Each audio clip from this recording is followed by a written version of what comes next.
Neighbor's child has disabilities and won't stop climbing the fence, entering my house, and freeing my dogs. For the past 7 months after moving into my new house with my daughter and dogs, the neighbor's child, who's 15/16 and has pretty severe Down syndrome, has increasingly been entering my property and home. At first, I just talked to the neighbors, and they were at first really sorry and vowed to monitor her more while she's in their backyard. However, after a few months, they just genuinely do not care anymore and brush it off. I've installed security cameras in the backyard and front yard purely for my own safety, insurance-wise, because we do have a pool. She will climb the fence into my yard, 6-foot wooden privacy fence, with a ladder from their shed and let my dogs out. I fixed her letting my dogs free, as she says, by using chains and padlocks on the two gates. Before this became a common occurrence, she even would let the dogs out of the house and then free them. Numerous times, if my garage door is open, she will leave their backyard and just walk into my house to free my dogs. I don't know what the purpose is, other than it's something she just has to do for whatever reason. When she climbs into the backyard, sometimes when I'm not even home and she cannot get back out, she begins screaming and crying and just shuts down. Before I started chaining and locking my gates because of her releasing my dogs, her parents would just walk in and get her and leave. Now, since I've chained it, they start a huge fit about me having her locked in my backyard, and they have to climb the fence, bring the ladder over, and carry her back over. Somehow, this is my fault. Now, I'm not really blaming her because she mentally doesn't know any better. She has some very severe issues, and she's damn lucky my dogs are super nice. Purebred German Shepherd, an English Bulldog, and a mixed Shepherd Bulldog. I just honestly worry about her safety in the backyard, climbing fences, and her seemingly not being watched as she needs to be. I have a pool, and if she falls in when I'm not home, she could very well drown. That's why I installed security cameras to cover my own ass if that ever happens. I truly hope it never does, but it seems her parents just put her in the backyard and that's it.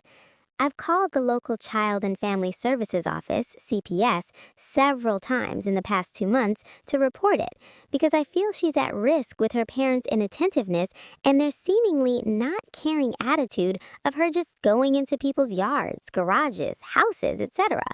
I have a full garage of power tools, table saws, etc. that I've now had to resort to flipping the breaker off when I open the doors out of fear she may severely injure herself.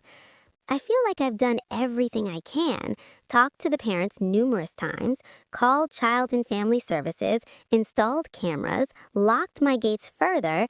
I just have no idea what to do now. I've debated calling the police when she enters, but I don't know how that will escalate.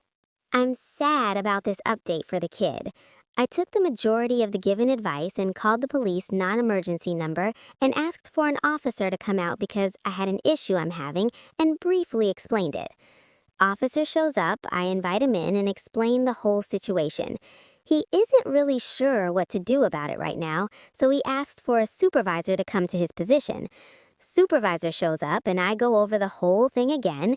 We go upstairs to my computer where I have all the videos clipped and saved, 9 times of her entering the backyard and 4 of her entering the house through the garage.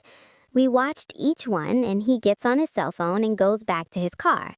A few minutes later, he comes back with 3 flash drives and asks me to copy the videos over to the drive and had me fill out a piece of paper stating what I put on the drive and then signed it.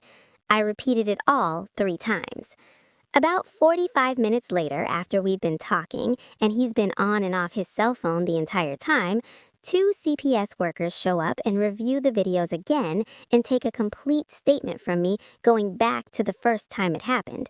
This took about 2 hours because they wanted it to be precise and as accurate as I remember it and left out anything I wasn't 100% sure on. The officers and CPS workers head next door to talk to the parents.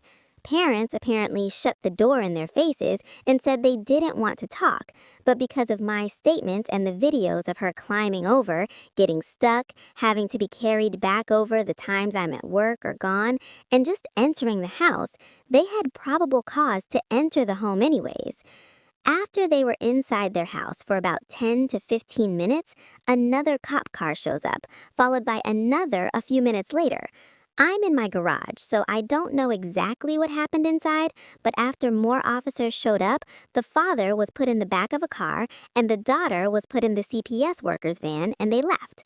The father was driven away about 10 minutes after that. Then, about an hour later, the mother is also put in the back of a car and they drive away.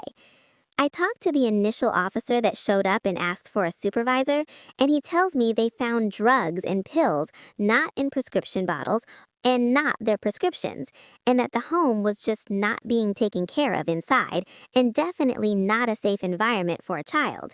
Said they found drugs not secured and in areas the child had access to them. I haven't seen them since the day after the post. I feel bad for the kid being in that situation and me being a neighbor, not even knowing, and my not wanting to call the cops. I didn't think it was anything like they found. I just figured it is really tough raising a kid and add on top of that severe mental disabilities, and it's even tougher. I should have called them earlier once the CPS reports I was doing over the phone never did anything.